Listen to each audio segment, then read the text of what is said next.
意外车祸后，我穿越成了外婆，看着少年版的老妈和老舅。老妈因为家里穷，错过了高考，遗憾一生；我老舅跟混混学坏，落魄了大半辈子。如今我有前世的记忆，我要书写命运的奇迹。醒来看着木质房梁，土坯高墙，我全身僵硬，眼珠子溜溜乱转。突然一道哽咽的声音传进我的耳朵：妈，你终于醒了。紧接着2道身影趴在我身上，我缓缓低头看清了眼前的2人，四目相对，心跳都漏了半拍。这不是年轻版的老妈吗？旁边那是我老舅。你们朝我叫妈？喉咙里发出来的声音沙哑苍老又无力。我穿越了，还穿成了我外婆王金花。我看了一眼墙上的日历，1997年8月1日，老妈现在才17岁。这一年，我外公去世，家里没了经济来源，老妈辍学养家，错失高考没有文凭，成了她一生的遗憾。我迅速捋清时间线，看着眼前的老妈。昨天我们俩大吵了一架，高3第一次月考我成绩不理想，老妈气急之下打了我一巴掌。我叛逆地冲出家门，外面瓢泼大雨，一道亮光闪过，我就来了这里。难道我已经死了？妈，我想好了，我不读书了，我在家种地，供小孩。老妈的话打断了我的思绪。想到老妈每每提到没参加高考后悔的情形，我清了清嗓子，厉声道：那怎么行？家里的事儿不用你管，书必须去读。老妈显然没想到我会这样说，本来就红肿的眼睛又蒙上了一层水雾。她垂着头，用力眨眨眼，手指紧紧攥着。你身体不好，干不了农活，爸走得突然，咱们总要活下去。我心蓦地一揪，17岁的老妈就是这样选择了让她后悔终生的一条路吗？想到我不想学习，老妈总是苦口婆心地劝导我，鼓励我，可我还嫌她烦，心里一下涌出了说不出的滋味。我看了一眼眼前的环境，活下去成了现在唯一的难题。放在当时，她别无选择，可现在不一样了，我要供她读书，改变她的命运。我拿出她吓唬我的架势，蹭了一下坐了起来。我说：让你读你就读，别的事你别操心。老妈被我的举动吓了一怔，一旁的老舅也哆嗦了一下。明天开始去山上摘酸枣，那东西不是能卖钱吗？老妈红着眼，还想再说什么，我一把拉住了她的手。要好好读，将来读书有了知识，才能赚大钱，到时候咱就好过了。虽然老妈没上学，过得也不差，但是奶奶总是嫌弃她学历低，配不上我爸。时间久了，她自己也总觉得低人一等。老妈将碗收拾下去，我瞄了一眼年幼版的老舅，他比老妈小5岁，可是他却不争气，跟一群小混混学坏了。高考前夕，竟敢去县城砸金店。当时他已经成年，没参加高考就被关进了监狱。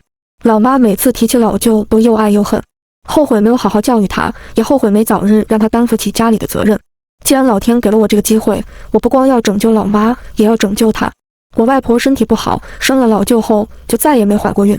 第二天一早，老妈老早就上后山摘酸枣去了，我让老舅带着我去地里转了一圈。一个来回后，我明显感觉我外婆这身体素质不行，就这身子骨的确干不了地里的活。最重要的是，我也不会种地。我寻思，不如把地租出去，给钱给粮都行。快到家门的时候，一个妇人拉住了我：金花呀，你去哪了？我还不知道要称呼人家什么。一旁的老舅开了口：表婶，你怎么来了？我找你妈有点事，你快完去。那妇人拉住我就往屋里走。我回头看了老舅一眼：小海，你给我上屋写作业去。快跑到另一个胡同口的老舅哭丧着脸进了屋。金花呀，你这身体可别乱跑，我的确有些喘，身子骨重的，现在只想躺着。我强撑着挤出一抹微笑：嫂子，你找我什么事？他组织了一下语言，拍了拍我的手：你看你大哥一走，你一个人带俩娃，幸好云翠大了，能帮你干点活。我拧着眉，看他的架势不像是专门来找我唠嗑的。他是很能干，现在就在后山上摘酸枣呢。妇人一听，立刻惊讶出声：那点枣核能卖几个钱啊？我看你不如给他找个人家要点彩礼，你日子还好过些。我心底一下升腾出一股怒火：老妈才17啊，你就让她嫁人？我刚要说话，就猛地咳嗽起来。你看看，你别激动，你考虑考虑，村东头的许家看上小翠了，人家可是开商店的，家里有钱。小翠过去指定享福，有了彩礼，你和小海过日子也就不愁了。我平息了咳嗽，眼神冷了下来：不用，我家小翠还要去上学呢。嫂子没事可以走了，我想睡会儿。妇人见我面色不好，还在极力劝说：哎呀，你别生气，我可是为了你好，人家托我来说和，也是看在咱们两家沾点亲。你这大门不出二门不迈的，人家想和你说句话都难。我只觉得憋屈至极，这不是变相让我卖闺女吗？你觉得人家好，你卖你家娃去，别打我们家的主意。我家是没了主心骨，但也没到卖闺女的地步。我说着就用力往外推他。在旁边屋里学作业的老舅听到他说的话，也瞪着眼睛怒视着他，将人推到院子里，却撞见站在院子里的老妈。她红着眼背着一筐酸枣，那妇人还不死心，对着我老妈就说：哟，小翠回来了，你也劝劝你妈，别那么固执，嫁给许家，你们都能活下去。老就不知道哪里来的力气，冲过来就叫喊着把人往外推。表婶，你以后别来我们家了。老妈也眼疾手快的，咣当一下关上了大门。哎，我说你们一家子怎么这么不知好歹呀？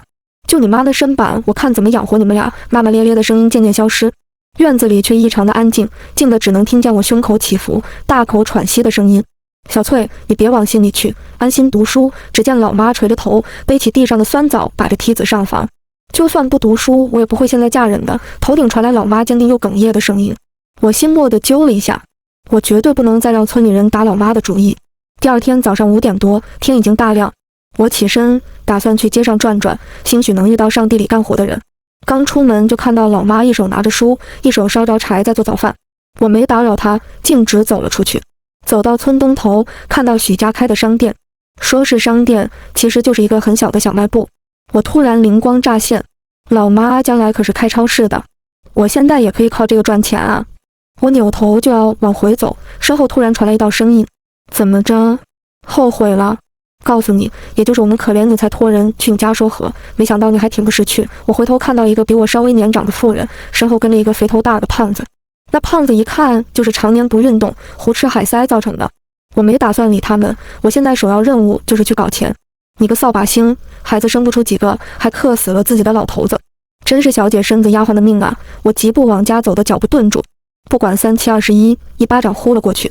你给我闭嘴！他显然没想到我会扭身动手。他反应过来的一瞬，我一手抓住了他的头发。我告诉你，别想打我们家的主意，怕儿子一下将我推了出去。你他妈有病吧？只一瞬间的功夫，就围了很多人。我瘫坐在地上，胸口起伏的厉害。我看人多了，嗓门也大了起来。我告诉你们，我是没了丈夫，但我也不是好惹的。谁敢打我小翠的歪主意，大不了同归于尽。围观的人被我的泼妇行为吓得谁也不敢上前。我拍拍屁股起身，冲着那个大胖小子啐了一口唾沫。也不撒泡尿照照自己的德行，癞蛤蟆想吃天鹅肉。呸！我推开人群，朝着家走去，身后隐约传来指指点点。没想到老李家的媳妇脾气这么火爆，老许家的婆娘嘴也毒啊。要我说，他家小翠还读什么书啊？老许家能看上他们也算是他们的福气。他眼皮子浅，没受过生活的毒打，兴许饭都吃不上了，就该求老许家了。半路上，我被一个人拦住了去路，抬头一看，是村里卫生所的梁大夫。王姐，你何苦发那么的火气？都在一个庄子上住着，抬头不见低头见，往后还得来往不是？我知道他是好心，便跟他说了实话，就是因为都是一个村子的，大家都知道我们家的底细，我身子不好，又没了丈夫，他们就打起了我姑娘的主意。我今天闹这么一出，想必别家有这个心思的也都不敢来了。梁大夫被我这么一说，也只能是默默一声叹息，以后遇到什么遭难的事情了，可以找我。老李生前也很照顾我。他这样一说，我立刻问出了口，你知道村里谁家人会种地吗？我想将我们家的地租出去，你也知道我这身子骨干不了重活。梁大夫见我这样说，迟疑了一会儿，你这倒是个方法，我给你去摸一下，有合适的人，我跟你说，他在卫生所来来往往的人也多，要是人家没钱，到时候收成了给我点粮食也行，够我们一家3口活下就行。梁大夫依着人心，在村里有点威望，托他找人应该靠谱。与他告别后，我站在院子里仔细打量了一下，院子里有个西配房，正好连接着院墙，这面院墙正好临街，我心里有了盘算。许家已经先下手为强，我要打败他们，抢资源。首要的任务就是货源要比他们好，价格还要实惠。目前最大的难题就是筹钱，我得去县城一趟。吃过午饭后，我叮嘱老妈，今天别去山上摘酸枣了，累一大天也没个钱，不如好好在家看书写作业。最重要的一点就是叮嘱他看好老舅，别让他出去瞎跑。我去梁大夫家借了自行车，就朝着县城骑。到达县城后，我先去了批发市场，随后又去了典当铺，将外婆压箱底的首饰全都当了。最值钱的就是一个金镯子，听说是祖宗那辈传下来的。我和当铺的老板说好，尽量给我留着，最多半年我就来赎。眼看着太阳就要落山，骑自行车回家路程就要2个小时。我一路上都在构思家里应该怎么布局一下，丝毫没有意识到跟在身后的危险。快到村口的时候，天已经黑透了，此时的月亮升上来，路上也没有几个行人。突然身后传来有人骑自行车的声音，我刚要回头看看是不是村里的人，一个黑影冲过来将我撞倒在地上。我只觉得天旋地转，还未反应过来，那人就撕扯我的衣衫，他一双大手直接去掏我的衣兜。我意识到这人可能就是冲着我的钱来的。双手紧紧抓着裤腰里的内兜。我惊声呼喊，他对着我就是一顿拳打脚踢。大哥，求求你饶了我吧，我就靠这点钱救命了。那人不说话，用力掰开了我的手，裤子被他扯裂，瞬间一股凉意侵蚀我的全身。钱重要还是命重要？那人狠力的又给了我一拳，你给我松手！我浑身麻木到已经感知不到疼痛，耳边一遍遍回荡着那句钱重要还是命重要。突然腰间传来钻心的疼，我蓦地松了手，钱被他从手里抢走。四周安静的没有一丝声音，身体的感知渐渐回笼。我起身将已经不成形的裤子揪紧。我从未感受过，原来8月的风这么冷。跌跌撞撞地进了家门口，将大门锁得死死的。我靠着门板大口喘息，腿脚一软，瘫坐在了地上。好不容易典当来的钱就这样没了，好不容易有一点希望就这样破灭了。想哭却又不敢，只能紧紧咬着嘴唇，尽力压抑即将崩溃的情绪。事后的恐惧感滚滚袭来，我遏制不住地抖成筛子，说不出一句话来。老妈和老舅听见动静，两人全都跑到院子里来。我只觉得耳边传来急切的叫喊声，视线逐渐模糊，心跳的头疼，眼前一黑晕了过去。再次睁眼，我已经在自家的炕上了，身边站着梁大夫和我老舅。妈，老舅哇了一声哭了出来。我心中一酸，被他喊得肝肠寸断。我心里的委屈也被无限放大，眼泪默默滑落。没事，小海，你看我没事。王姐啊，你是不是在村口遇到坏人了？自行车都翻到侧沟里去了。我当时慌极了，早就无暇顾及什么自行车。想到那是我借的他的，心里顿时觉得愧疚。对不起啊，梁大夫，我回来的时候天太黑了，没看清路。梁大夫见我要说当时的事情，忙看向一旁的老舅。小海呀，你去外面把我那自行车擦擦，上面都是土。我也立即接话，快去推到河套边上刷刷去。老舅见我没大事，屁颠的跑了出去。我挣扎着坐起来，想将当时的事情如实告诉他。可梁大夫却眼神躲闪地看着我，似乎有什么话要说，却很难以启齿。我问出心中的疑惑，怎么了，梁大夫？你是有什么事想问吗？梁大夫突然摆了摆手，叹了口气，没事没事，你以后还是尽量别自己出去。我意识到有什么不对劲，不就是摔了他的自行车吗？看来他以后是不会再借给我了。我尴尬地笑了笑，也是我做的不对，当时我怎么没把自行车给骑回来？以后我会小心的。梁大夫，上次我托你帮我打听租地的事情，有消息了吗？梁大夫边收拾东西边回复我，村里还真有那么一个人，能干也能吃苦，家里也没几口人，只不过他这几天没在家。我心里盘算了一下日期，现在已经8月多了，9月份开学就得先把学费凑出来。梁大夫，我想借点钱，你那里有不？我将我想开小卖部的想法告知了梁大夫，也将我昨天去县城筹钱遭遇抢劫的事情告诉了他。梁大夫一下表情凝重起来，走，我带你去个地方。我没想到他会带我来派出所。我将事情的经过叙述了一遍，可我觉得找回来的机会渺茫，在荒山野地里又没有摄像头，但心里还是感激梁大夫带我来报案。回去的路上，梁大夫跟我说，借这么多钱，他得同他媳妇商量一下，如果可以，他很愿意帮我。我心里对他充满了感激，是他在我们一家的灰暗时期点了一束光亮。与他分开后，我便自己往家走。走在街上，往常人们看着我也只是嘀咕几句，可今日眼神里分明多了别的因素。我心中不解，但也没多想。刚到村口，就听到不远处有人围在一起打架。我本来不想管，可听声音特别像我老妈在嚷，我心蓦地揪了起来，紧接着又听到我老舅的嘶吼声。我一下确定了，是他们俩在跟人打架。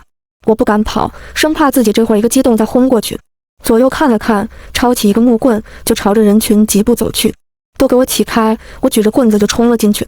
只见许家那个大胖小子正揪着老妈的头发，我老舅正猛地往他肚子上抡拳头，阵仗不小，伤害性不大。我一见这架势，心中的怒火直冲天灵盖，拿着木棍就冲着大胖子开始比划。你给我放开！你再不松手，我一棍子打死你！大胖子是见过我撒泼的，被我一吼松开了我老妈，大手一挥，我老舅也被他推倒在了地上。我赶紧将他们俩扶起来，看了看都没受什么大伤，便问为什么打架。那胖子对我嗤之以鼻，你个搞破鞋的，村里人都知道了，你还有脸出门来？我脑瓜子一阵嗡嗡。搞破鞋，纵然我从小生活在城里，我也知道搞破鞋是什么意思。老妈一听更是急眼了，许大葱，你给我闭嘴！你再说信不信我撕烂你的嘴！我老舅也跳着脚怒吼，你才搞破鞋！你们全都搞破鞋！我看了看周围的一群人，显然大家都认为我搞破鞋了。人言可畏，尤其是在这个八卦靠嘴、人传人的农村里。我一手拉着老妈，一手拉着老舅，你们都给我闭嘴！说瞎话可是会长痔疮的，怪不得刚才街上的人们看我的眼神怪怪的，原来问题出在这里。想到梁大夫看见我醒来欲言又止的样子，想必他也听到了谣言。我气冲冲地走到大街上，身后的小孩子们一个劲地嚷嚷：“搞破鞋喽！王大寡妇搞破鞋喽！”我站在大街中央，看着那些看热闹的人们，心里生出莫名的恐惧。这里犹如吃人不吐骨头的地狱，人们用眼光和语言就能将你杀死，一种遏制脖梗的窒息感将我淹没。我看了一眼老妈和老舅，觉得这件事情必须和他们两个说清楚。回到家关好院门，我将两人按在小木凳上，一五一十地将昨天发生的事情讲了一遍。我当时走得急，外套也丢在沟里，所以外面的人说什么你们都不要信，咱们只要过好自己的日子，过得越好越能堵住他们的嘴。老妈看着我，眼里噙着泪花，妈，我不读书了，你别筹钱了，我能去种地，我还能做饭，将来收成了，有多余的粮食还能卖钱。说到最后，老妈的声音一度哽咽，妈，我也不读了，我也能帮家里干活。老舅也在一旁附和，原来老舅也有这么懂事的一面。我蹲下来与他们平视，小翠、小海，你们也看到了，这个村里的人都是什么嘴脸？你们难道不想出去吗？去县城，去市里，或者去更远的地方，看看外面的世界。我不想让你们变得和他们一样，每天重复着日复一日的生活，没事了就坐在村口，几个人讨论张家长李家短。你们懂我的意思吗？我不想让你变成和他们一样的人。老妈用力地点了点头，老舅也跟着一起点头。我拉起他们的手，紧紧握在了我的手心里。我相信我们一定会度过难关的，什么事情都有解决的方法。我们不要放弃。老妈眼睛里冒着亮光，被我一顿鼓励，对生活又充满了希望。突然，我想起那会儿老妈喊那个胖子许大葱，老舅好像就是跟这个许大葱在一起变坏的。小海，以后不要跟许大葱他们一起玩，记住了吗？老舅奋力点头，我记住了。第二天，梁大夫带着一个人来说是想租地，人叫张猛，一看就是能看体力活的人，皮肤黝黑，肌肉结实。我提出第一年想要现钱，之后可以给我粮食抵押租金。张猛一听犯了难，他也没钱，我最后只能妥协要了粮食，大不了我去大集上卖。眼看地里的火有了着落，我便将我想砸开一个院门的事情说了出来。张猛一听说他能干，以前出去给人盖过房子，没一会儿的功夫他就找了2个人来说人多干得快一些。梁大夫将我拉到一旁，从上衣内兜里掏了半天才掏出来一块手绢，他轻轻打开，里面是1000块钱。在这个几毛钱就能买一瓶酱油的年代，1000块钱无疑是一笔巨款。王姐，我能拿出来的钱也只有这么多，你看看够用不？我激动地接过钱的手都在颤抖。梁大夫，真是谢谢你，你可是我们家的救星。我小心翼翼地将钱收起来。我立刻进屋，从老妈的作业本上撕下来一张纸，写了一张借条给她。有了这笔钱，老妈的学费不仅有了着落，商店的启动资金也算有了。仅用了1天的时间，门就弄好了。几日临走，我说给张猛一些工钱，他竟然不要。大妹子，老李生前我们一起下过地，他走得突然，你一个人带2个孩子，我们能帮就帮点。这叫我心里一暖，看来村里也不光是袖手旁观的人。那以后等忙过这阵子，请你们吃饭。几人消失在街道尽头，我也只能喊出这么一句。进屋后，我将老妈还有我就叫到了身前，告诉他们我要开一个小卖部，开一个比许大葱家还要大的小卖部。我看着2人惊愕的神情，我知道这对于我们家来说是惊天动地的事。所以最近这几天，我可能会天天去县城，你们俩在家也别闲着，抽空去外面捡些结实的木板回来。目前小卖部的装修我没打算投钱，1000块钱除去老妈的学费生活费，也就剩下800。想要进货，还是要想套策略出来才行。我一连跑了1周的县城，终于将一切都搞定了。开业那天，我专门找了梁大夫帮我在一块大门板上写了几个大字。兴旺超市，超市这个词在这个年代的村里还没流行。当好几辆送货的车停在我家门口时，村里看热闹的人将我们家围了个水泄不通。大家都不知道为什么我能进来这么多的货，就连老妈都震惊了。梁大夫找了几个人帮我们把货物都搬进了西配房，里面用各种木板搭起来的货架已经在静静等待着了。有些货物我就让卸货的人摆放在了超市的门口，然后我立刻公布了我的第一个杀手锏。今天兴旺超市第1天开业，优惠力度空前绝后。我看了一眼身后的老妈和老舅，这一周我交代了他们俩一个艰巨的任务，就是去许家的小卖部看他们货品的定价和种类。在村里，只要我比他们家便宜1分钱，对于爱占便宜的人来说，那都是放弃去他们家的理由。况且我要的量大，量大单价只会比他进货价还便宜。要做就做大。今天凡是进店购买商品达到10块钱的送10元一袋，达到20元的送酱油1瓶。况且我每件商品的价格都比许家低1-2毛，眼下利润先放在一边，走量和打口碑是首要任务。量上去了，县城的供货商才会再给我送货。口碑打出去，不愁指着一个村的人来我店里买。很快，那些会精打细算的家庭主妇们全都听到了消息。人传人真的是力量大，只半天的时间，就连邻村的都跑来我们家买东西了。夜晚，我累得脚后跟都疼了，却空前的满足。我终于赚到钱了，终于可以弥补老妈没有高考读大学的遗憾了。第二天一早，我早早打开了超市的大门，免不了有人早起需要买东西。没想到我没等来客人，却等来了许家的人。他们一家三口虎视眈眈地怒视着我，仿佛我是他们的仇人。我心里坦然，我价格低，我凭本事把价格压下来的。老李媳妇，你这是明摆着抢我们饭碗啊！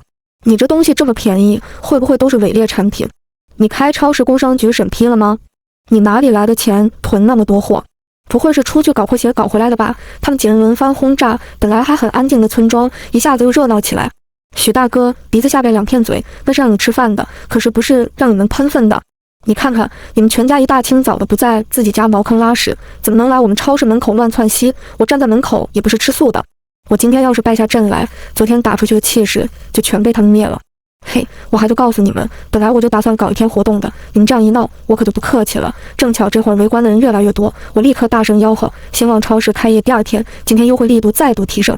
只要你们带人来我店里买东西，只要他消费在10元以上，今日各送挂面一包。听清楚了，是你和你带来的人各送挂面一包。挂面有限，先到先得，活动一出，看热闹的人有反应快的。许多人昨天已经为了得到一袋盐买了不少东西，也不可能再囤那么多没用的东西。本来这种买赠活动我只想搞一天的，名声打出去了，见好就收，只要我比许家所有的东西都便宜，就不怕人们跑了。可是他们偏偏上门挑衅我，那就别怪我打得他们鲤鱼翻不了身。很快那些家里亲戚都在邻村的都去找人了。许家见我这么舍得下血本，气得在门口观望了一会儿，狠狠地啐了一口唾沫。你个寡妇，你等着，我看你能支撑几天，到时候叫你亏得血本无归，我只当他们一家子在放屁。没有时间理他们，专心赚钱才是硬道理。很快这个暑假就要结束了，我专门自己去了一趟县城，给老妈和我老舅一人买了一个新书包，还给老妈买了新教服。老妈却愁眉苦脸地看着我，一脸担忧。妈，你自己一个人能照顾得了这么大的店铺吗？我走了，你连口饭都没时间吃，我知道他担心我的，谁让我外婆这身体病恹恹的呢？你安心读书，有你弟弟在呢，他放学早回来了，我有时间做饭。老妈还是不放心，舍不得去住宿，可我不想让他耽误那么多时间在来回的路上，况且路上也不安全，村里读高中的孩子不多，有点能力的都送孩子去了县城的高中住宿，他一来一回的根本没有作伴的。我本来也打算给他转学，送他去县城的高中读高三，可是他不听，放心不下我。我打算看看他高三的成绩，到时候再做打算。老妈开学后，我换了一下思路，村里的人口有限，我想要赚大钱，还是要把销售量搞上去。我买了一个拉货的小三蹦子，去我们周围的村里转了转，观察了一下当下的形势。现在家里有汽车的几乎没有，大多有一辆摩托车已经是过得顶好的了。所以更加偏远的一些村庄，进货还是靠自行车往里拉。我顿时发现了商机，只要他们跟我这里拿货，我就用三蹦子给他们送货，搞批发呀。可是店里就我一个人，我要是去送货，超市就得关门，而且批发的货物又杂又多，我只能雇佣一个有力气的人，还得是对周围村里熟悉的人。说干就干，我立刻在门口贴了招工启事。超市来来往往的，我与村里的人也都熟络起来。大家看到我这招工，还以为就是在店里理理货，不用出去。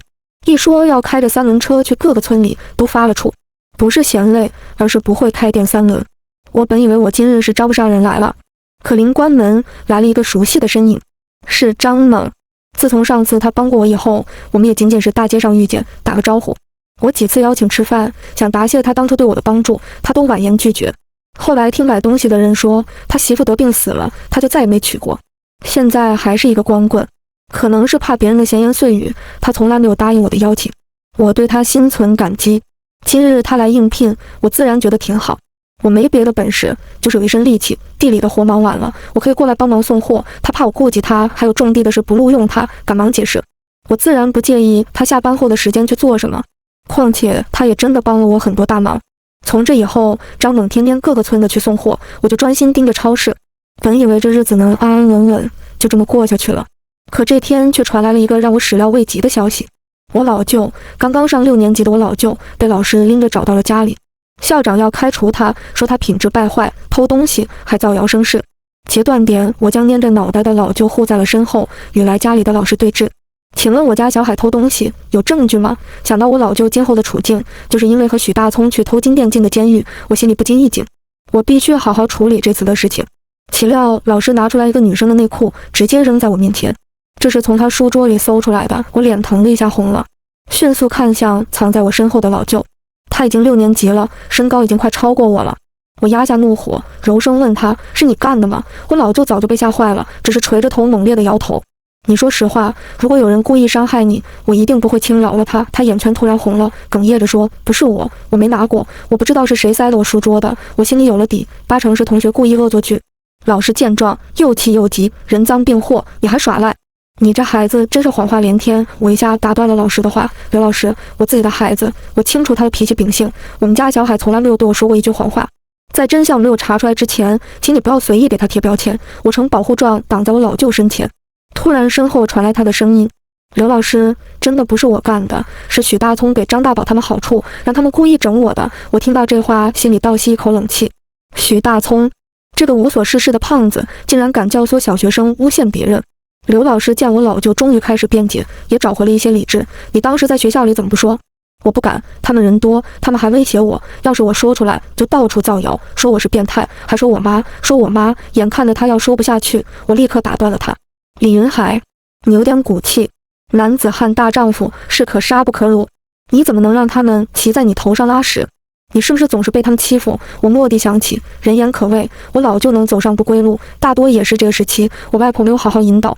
更何况那个时候我外婆并没有开超市，她无力管教我老舅，老妈忙着家里的生计，也没有顾及到她的变化，最终落了个悲惨下场。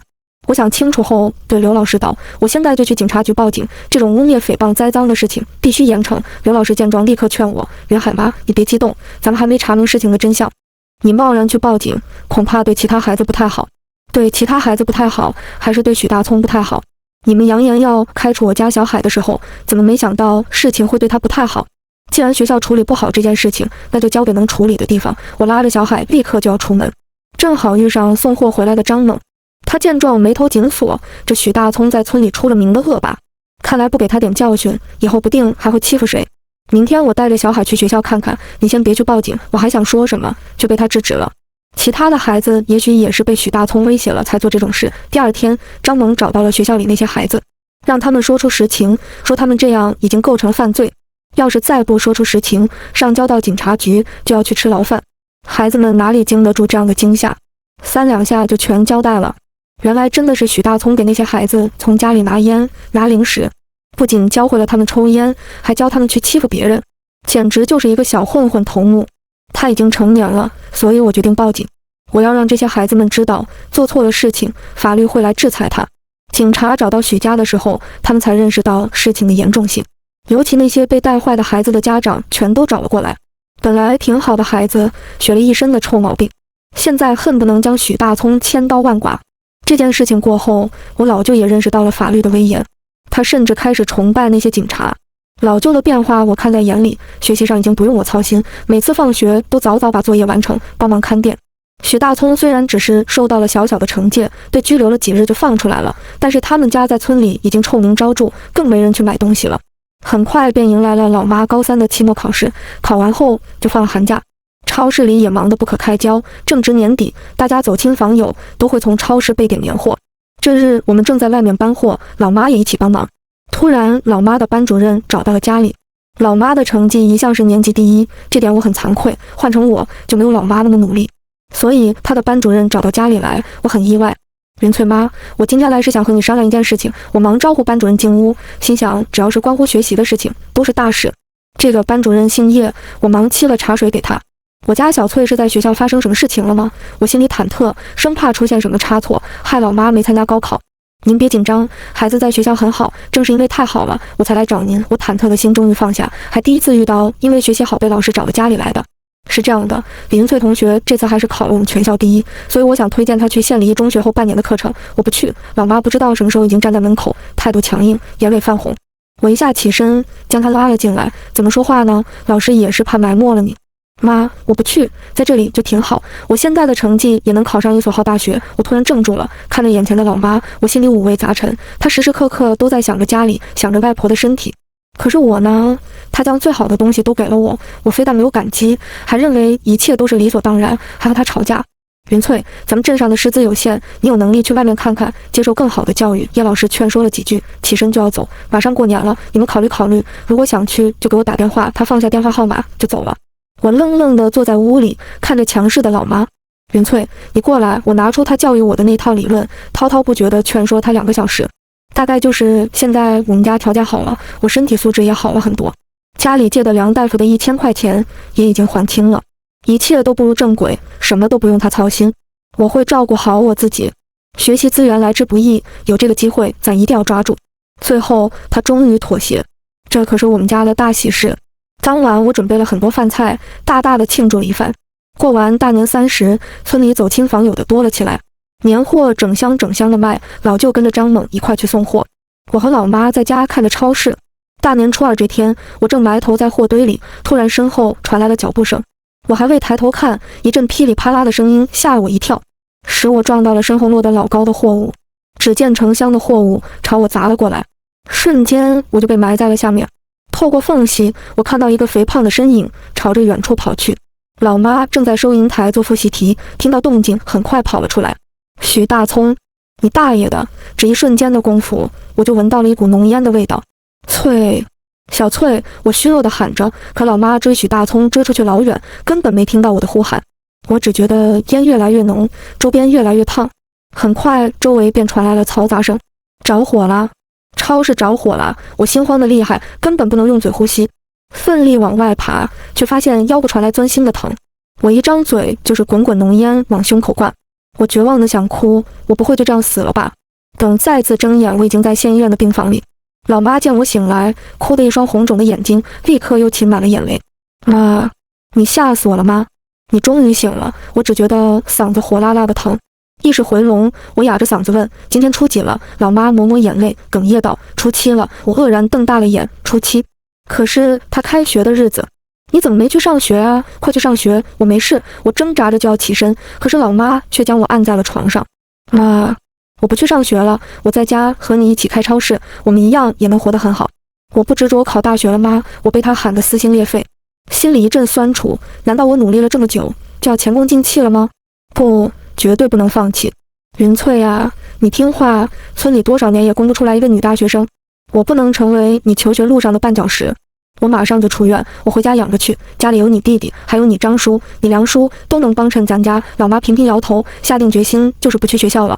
我看了一下我现在的状况，除了腰被砸了一下外，几乎没什么外伤，但是肺部因为吸入浓烟，有些喘不上来气。可是这都不是大事。我强忍着起了床，你去喊医生来，我问问我的情况。没一会儿医生就来了，我以我饿了为由，让他去医院食堂给我打点粥去。老妈被我支走后，我跟医生说了一下现状，希望他能允许我出院。可医生一脸严肃地批评了我，说我这是在拿自己生命开玩笑。最后无奈，我只能求医生，哪怕先让我回家2天，先把我老妈送到学校去，我再回来也行。医生被我气到词穷。我想着现在正好在县城，还回什么村里啊，直接让他去入学好了。最后医生终于同意我，可以让我出去将老妈送去学校。老妈回来后，我喝着粥再次提起让她尽快去上学的事情。一会儿你收拾收拾，我送你去一中，正好离着也不远。老妈正在喝粥的守一顿。我不去，我走了，谁照顾你？我和你老师说，你白天上学，晚上来这里看着我。我想了半天，也只能是想了这么一个办法。他沉默了一瞬，这能行？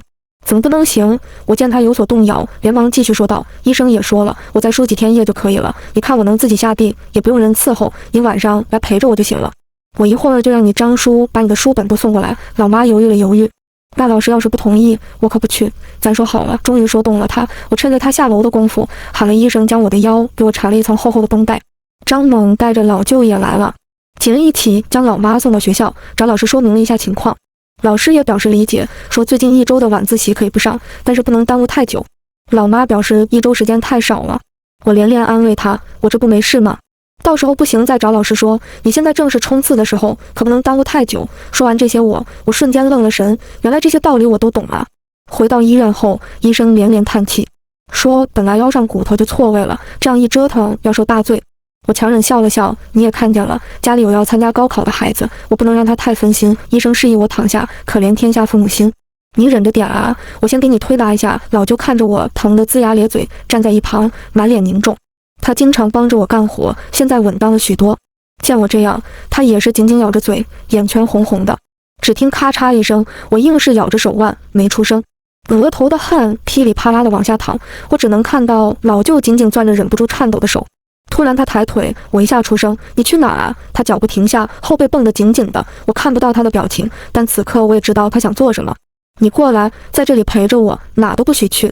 妈，咱们不能就这么被欺负了。老舅已经许久没有哭过了，现在想想他真的成长了不少。你忘了我和你怎么说的了，法律会制裁他的，你不要私自去动手，这样吃亏的还是你。那我就去报警。我缓了口气，报警那是肯定的。医生紧接着又给我推了一下，我一个没忍住，哎呦出声。老舅突然站我的面前，你轻点，我妈疼，腰伤不好养。我苦苦哀求医生，我回家一定好好躺着，什么也不做，只祈求能出院。不是怕花住院费，而是怕老妈天天这样跑着，学习一再跟不上。本来就是从村里上来的，陌生的环境，陌生的学习节奏，已经让她倍感吃力了。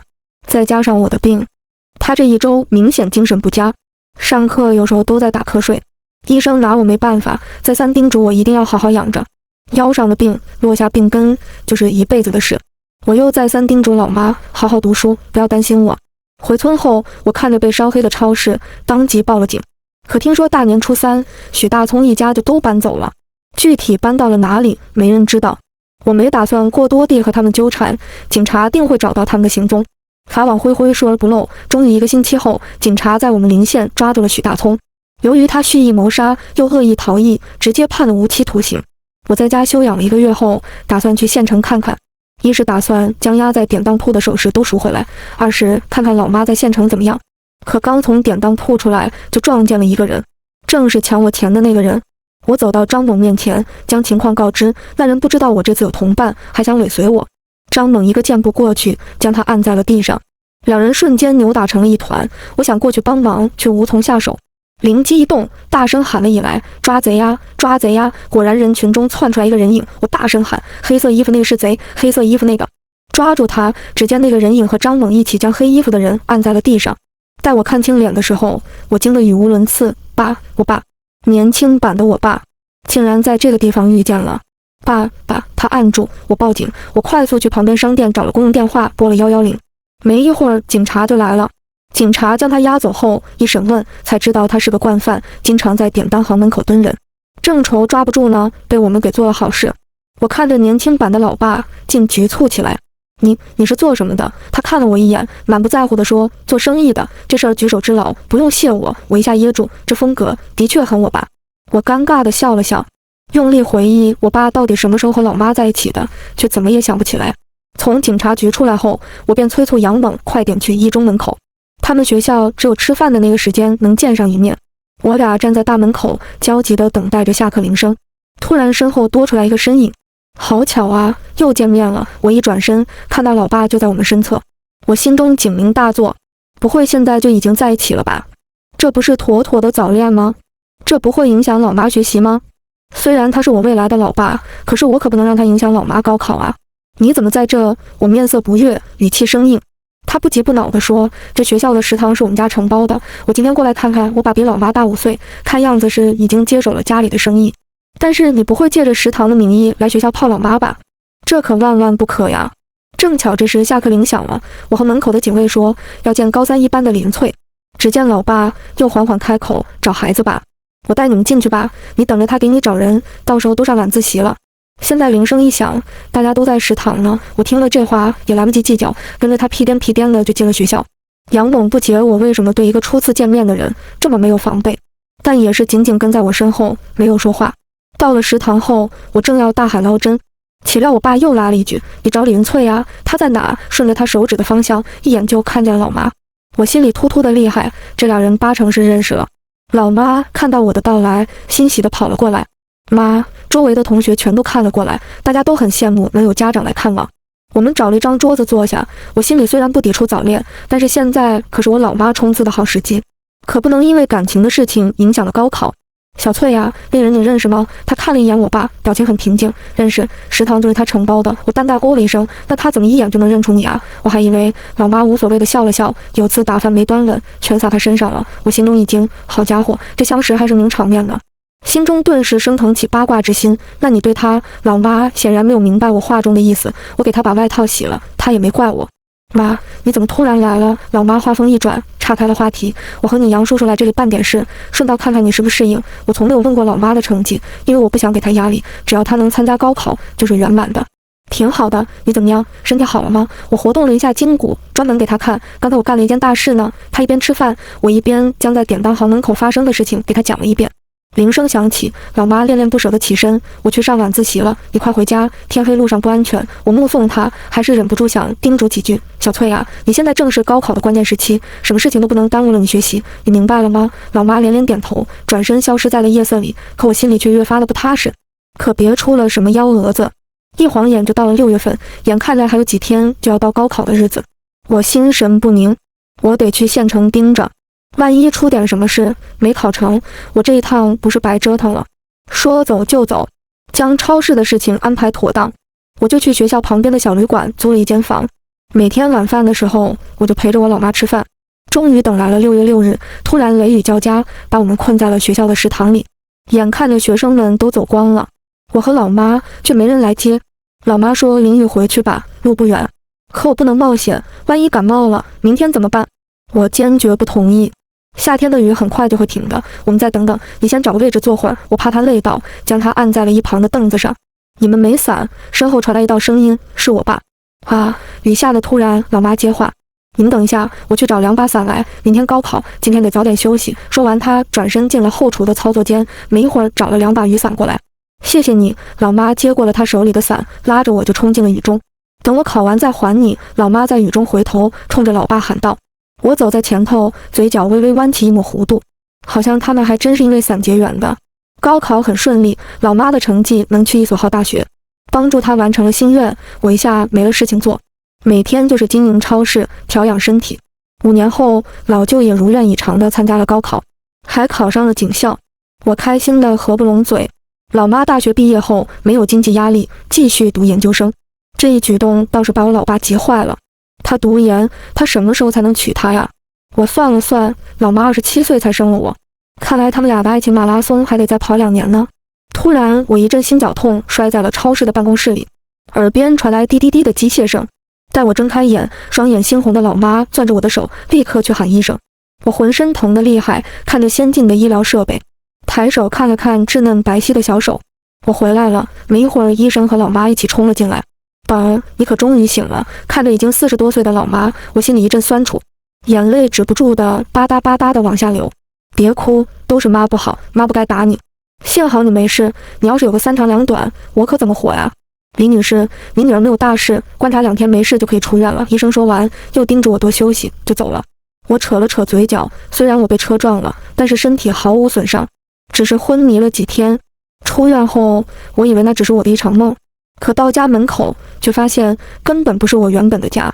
我不可思议地看着眼前的一切，老妈还是老妈，我爸也还是我爸，可一切又都不一样了。快进来，外婆可想你了。我心里一惊，原本的外婆应该在老妈结婚前就去世了的，可是现在她还活着。我踉跄了几步走到了客厅，看到一身制服的老舅和坐在轮椅上的外婆，顿时泪如雨下。我做到了，我真的做到了，我改变了每个人的命运。车祸回来后，我每天都刷题刷到很晚，眼看着自己的成绩从400分涨到500分，又涨到了600分。老妈说的最多的一句话就是：“宝儿，你出来待会儿吧，一天天钻屋里学习，再学傻了，家里的人轮番上阵，我也雷打不动的，就是刷题。我必须考上一个好大学，才能不辜负我现在拥有的一切，才能对得起一家人坚定不懈的默默付出。”终于到了高考那天，碰巧早上又下大雨。下车进考场前，老妈递给了我一把雨伞。别紧张，妈妈相信你。我看着手里的雨伞，怔愣了半晌。这不是在食堂老爸给我的那把吗？我撑开雨伞，迎着风雨大步前行。这一次，换我为自己谋一个锦绣前程。